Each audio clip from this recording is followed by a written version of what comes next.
থাকতে আবার মেঘলাকে নিয়ে কোনো বাজে কথা বলবেন না। পরিচয় আছে। কে সে সন্তানের বাবা? সন্তানের বাবা আমি। দেখছেন, আপনাদের না কইছিলাম আমি, আমার বান্ধবী মেঘলা ভালো, ওর পেটের সন্তানের বাবাই হচ্ছে অনেক ভাই। আসসালামু আলাইকুম প্রিয় দর্শক, আজকে আমি নিয়ে এসেছি গরিব ঘরে রাজপুত্র নাটকের নতুন পর্বের একদম জমজমাট টান টান উত্তেজনাপূর্ণ এবং আবেগে ভরা ফুল স্টোরি এক্সপ্লেইন। আজকের পর্বে একদিকে যেমন মেঘলার জীবনে নেমে এসেছে অপমান, কান্না আর মৃত্যু ভয়, অন্যদিকে অনিক জানতে পারবে এমন এক সত্য যা তার পুরো জীবনটাই ওলটপালট করে দেবে। আর সেই সঙ্গে রাতুলের মুখোশ খুলে যাবে সবার সামনে। কিন্তু এখানেই শেষ না, সবচেয়ে বড় ধাক্কা অপেক্ষা করছে মেঘলার অনাগত সন্তানকে ঘিরে। তাই ভিডিওটি শেষ পর্যন্ত দেখুন, কারণ আজকের পর্বে আছে ভালোবাসা, বিশ্বাসঘাতকতা, প্রতিশোধ, অনুশোচনা আর একের পর এক শকিং টুইস্ট। গত পর্বে আমরা দেখেছিলাম অনিক, মেঘলা, বৃষ্টি, রাতুল, অনিকের চাচা চাচি সবাইকে ঘিরে পরিস্থিতি ভীষণ জটিল হয়ে উঠেছে। মেঘলার গর্ভের সন্তানকে নিয়ে তৈরি হয়েছিল বড় সন্দেহ। ডিএনএ রিপোর্ট বদলে যাওয়ার কারণে অনিক বিশ্বাস করে বসে যে মেঘলার পেটের সন্তান তার নয়। এই ভুল বোঝাবুঝির সুযোগে রাতুল নিজের স্বার্থ হাসিলের জন্য সবাইকে একে অপরের বিরুদ্ধে লাগিয়ে দেয়। অন্যদিকে বৃষ্টিও অনিককে নিজের দিকে ধরে রাখতে চেয়েছিল, আর সেই কারণেই মেঘলার জীবনে নেমে আসে অপমান, একাকিত্ব আর কান্না। আর আজকের পর্বে আমরা দেখব সত্য প্রকাশ পাবে, অনিক ভেঙে পড়বে, রাতুলের ওপর নেমে আসবে প্রতিশোধ, আর মেঘলার জীবন পৌঁছে যাবে সবচেয়ে ভয়াবহ মোড়ে। আজকের পর্বের শুরুতেই আমরা দেখি পুরনো কিছু ঘটনা নিয়ে আবারও উত্তেজনা তৈরি হয়েছে। এদিকে সালিমা বিল্ডার্স গ্রুপকে কবজায় আনার জন্য নতুন পরিকল্পনাও চলতে থাকে। সব মিলিয়ে শুরু থেকেই বোঝা যায় আজকের পর্বে শুধু সম্পর্কে টানাপোড়েন না, সম্পত্তি, ষড়যন্ত্র আর পারিবারিক সম্মানের লড়াইও সামনে চলে আসবে। এরপর গল্প মন নেয় একেবারে মেঘলার দিকে। মেঘলা তখন এমন এক অবস্থায় আছে যেখানে তার পাশে দাঁড়ানোর মতো কেউ নেই, উল্টো চারপাশের মানুষই তাকে অপমান করতে শুরু করে। তার গর্ভের সন্তানকে নিয়ে এমন সব নোংরা কথা বলা হয় যা শুনে মেঘলা মানসিকভাবে ভেঙে পড়ে। একজন তো সরাসরি বলে বসে, এই সন্তানের বাবা কি? তোমার কি লজ্জা লাগে না?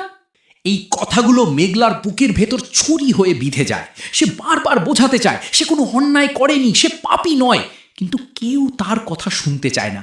উল্টো তাকে এমনভাবে হেনস্থা করা হয় যেন সব দোষ একা তারই।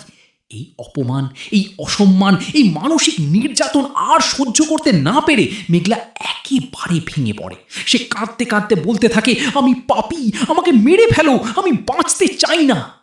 এখানেই পর্বটা একেবারে আবেগের চূড়ায় উঠে যায়, কারণ আমরা বুঝতে পারি মেঘলা শুধু সমাজের অপমানেই ভাঙেনি, সে ভেঙেছে প্রিয় মানুষের অবিশ্বাসে।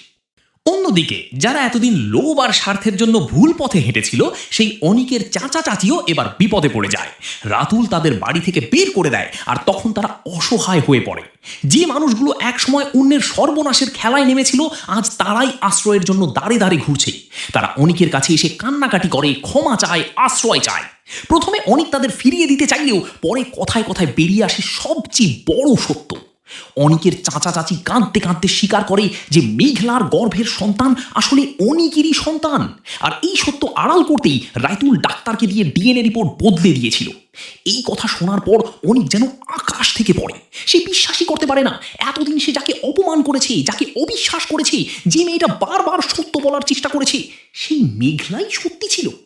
অনিক ভেঙে পড়ে, সে নিজের ভুল মনে করে কাঁদতে থাকে।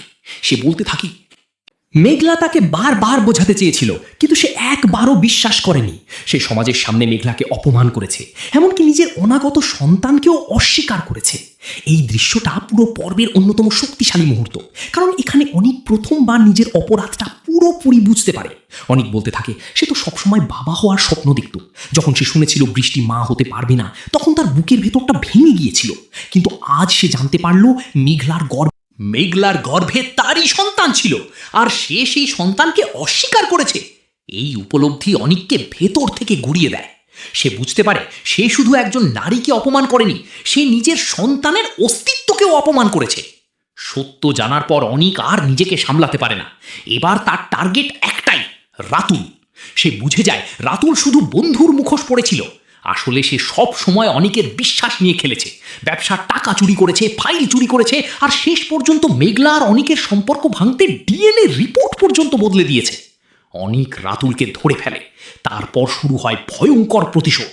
সেই রাতুলকে এমনভাবে শাস্তি দেয় যাতে রাতুল নিজেই কাঁদতে কাঁদতে বলে, আমাকে মেরে ফেল, কিন্তু আর কষ্ট দিস না। অনিকের চোখে তখন আর কোনো দয়া নেই, কারণ রাতুল শুধু তার সঙ্গে বিশ্বাসঘাতকতাই করেনি, সে একজন মা হতে যাওয়া নারীর জীবন নষ্ট করেছে, একটি অনাগত শিশুর পরিচয় নিয়ে খেলেছে, আর একটা সংসার ধ্বংস করে দিতে চেয়েছে। এদিকে বৃষ্টিও এই সত্য জানার পর মানসিকভাবে ভেঙে পড়ে। সে বুঝতে পারে যদি সত্যিই মেঘলার সন্তান অনিকের হয় তাহলে অনিক আর কোনোদিন পুরোপুরি তার হবে না। সে কাঁদতে থাকে, নিজের ভাগ্যকে দোষ দিতে থাকে। সে ভাবে তার তো কখনো সন্তান হবে না, তাহলে অনিক কেন তার সঙ্গে থাকবে? অনিক তো শেষমেশ মেঘলা আর সেই সন্তানকেই বেছে নেবে। এখানে বৃষ্টির চরিত্রে আমরা দেখি ভালোবাসা, ভয়, হিংসা আর অনিশ্চয়তার এক জটিল মিশ্রণ। ঠিক এই সময়ই আসে পর্বের সবচেয়ে ভয়াবহ মোড়। মেঘলার শরীর হঠাৎ ভীষণ খারাপ হয়ে যায়, সে অসুস্থ হয়ে পড়ে অজ্ঞান হয়ে যায়, আর তাকে দ্রুত হাসপাতালে নেওয়ার চেষ্টা করা হয়। চাচা, চাচি, আশেপাশের মানুষ যে যেভাবে পারে তাকে বাঁচানোর চেষ্টা করে। অ্যাম্বুলেন্স ডাকা হয়, সবাই ছুটোছুটি করতে থাকে। মেঘলা কাঁদতে কাঁদতেই ব্যথায় ছটফট করতে করতে হাসপাতালে যাওয়ার পথেই শুধু মাকে ডাকতে থাকে। এই দৃশ্যটা সত্যিই খুব আবেগঘন, কারণ একদিকে সত্য জানা গেল মেঘলার গর্ভের সন্তান অনিকের, অন্যদিকে সেই মেঘলাই এখন জীবন মৃত্যুর সন্ধিক্ষণে। হাসপাতালে পৌঁছানোর পরও মেঘলার কষ্ট যেন কমে না, বরং নতুন করে শুরু হয় অপমান।